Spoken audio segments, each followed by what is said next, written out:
Welcome to the FC26 controller and camera settings video. I don't really do these, I don't think, many years, but I'm going to do it this year. So hopefully you guys enjoy. A lot of these settings I have are very similar to other years.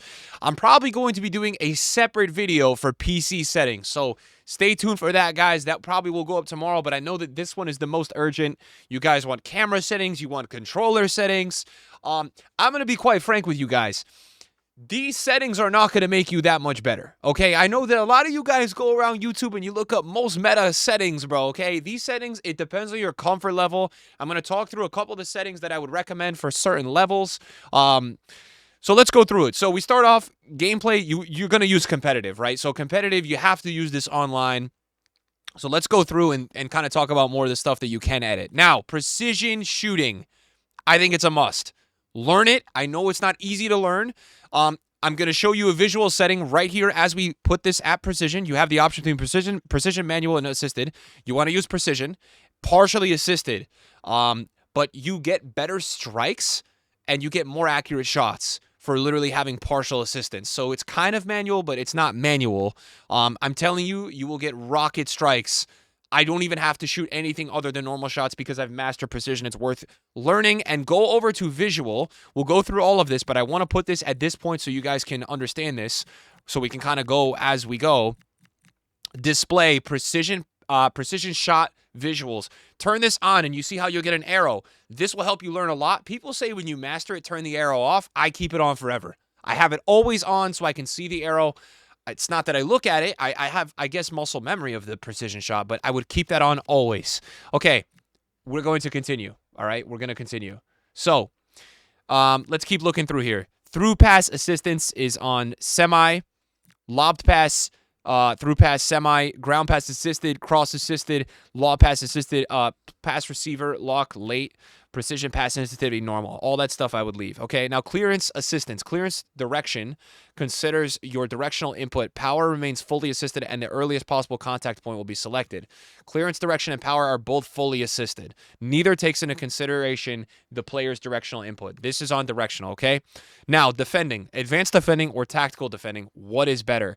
Tactical defending allows you to time your tackles and maintain your position. Will contextually choose, depending on a player's position, between a stand and a more physical tackle. Advanced defending gives you the freedom to choose your tackle type.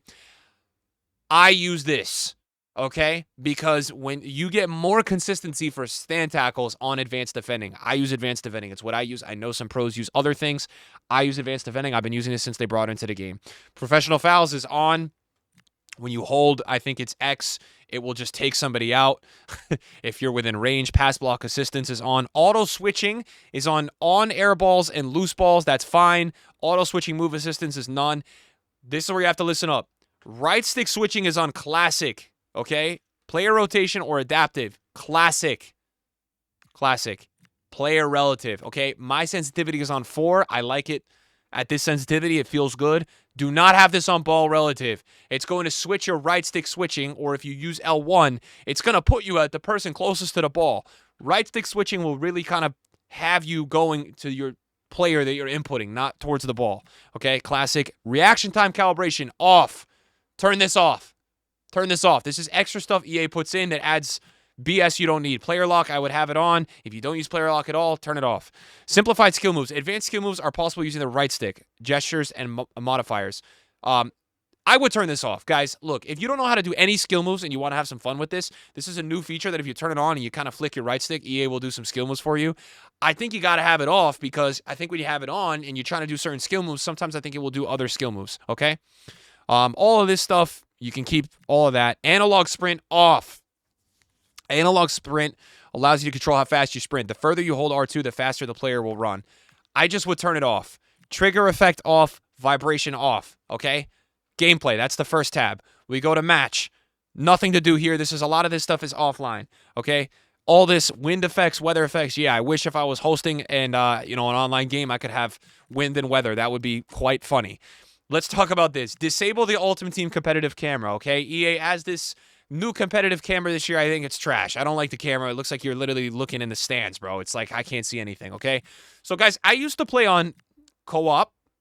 Co-op is a really good camera angle you can use. I went to telebroadcast, okay? Telebroadcast is really good. Okay, I went to it. My dribbling, my passing, everything got better.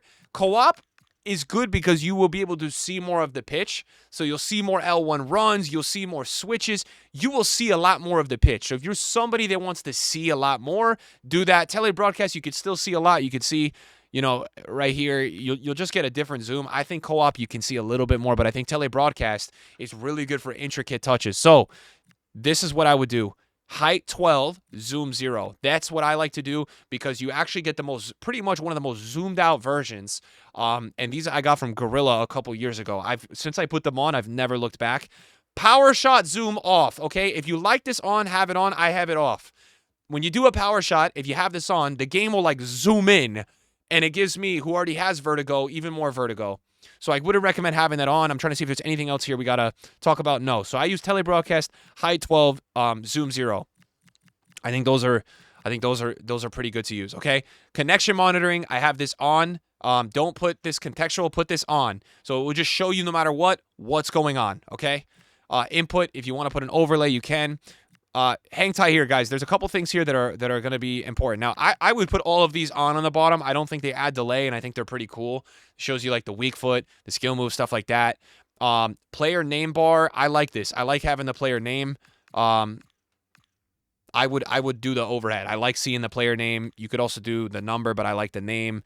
You could make your indicator larger if you want. I'm keeping it as is. This originally, EA added this setting where the playstyle plus goes on top of the player and it adds delay. They fixed that. It's not a thing anymore. I would put it on because you know when something's activated a playstyle. I personally think it's nice to have. Hold to skip. So again, precision shot is going to be on for the visual.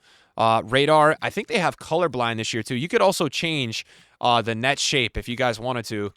I think this year you can make them different. I don't know, you know, if changing this, you know, like messes around too much with it. Maybe you could do that one. That one's hexagon is kind of cold. I might go hexagon. Although I don't think online. I think it's standard. I don't know for sure. Player shadows off. Enable or disable player shadows during gameplay. I would probably say this is something you should have off. Guys, stadium shadows absolutely off, okay? You're going to see people in Rivals doing this crap. Turn this off. I don't know if this is only applicable to offline, but just in case, have it off. All right, camera shake. Can you see this photo? Turn that off, please. Turn this off. All right, and then if you want to do some of the brightness and the high contrast mode, you could do some of that there. I would actually turn off the main menu video. That's great that they added that. That's really good. I disable the music. I put my menu at 10. And then in terms of some more of the sound settings, which people like, I like stadium ambience, so I have this up. I have commentary off. I don't think commentary is needed. And then, yeah, rush, I don't really mess around with. Rules, nothing there. Accessibility. Nothing really needed there. And then you got display, which will go. I'm still editing this stuff. This stuff is not console stuff, guys, just so you guys know. So those are the game settings. Let's talk about, do we have to go through and do any controller settings with customization? No, we don't have to do any controller settings. I don't change anything on the controller, guys. You know, I keep it classic. I don't do anything crazy here with defending either. So these are the game settings I would recommend, guys, on FC26. I don't know if you guys had any of those. If you didn't, hopefully it helped. I want to make this video real quick and take it easy.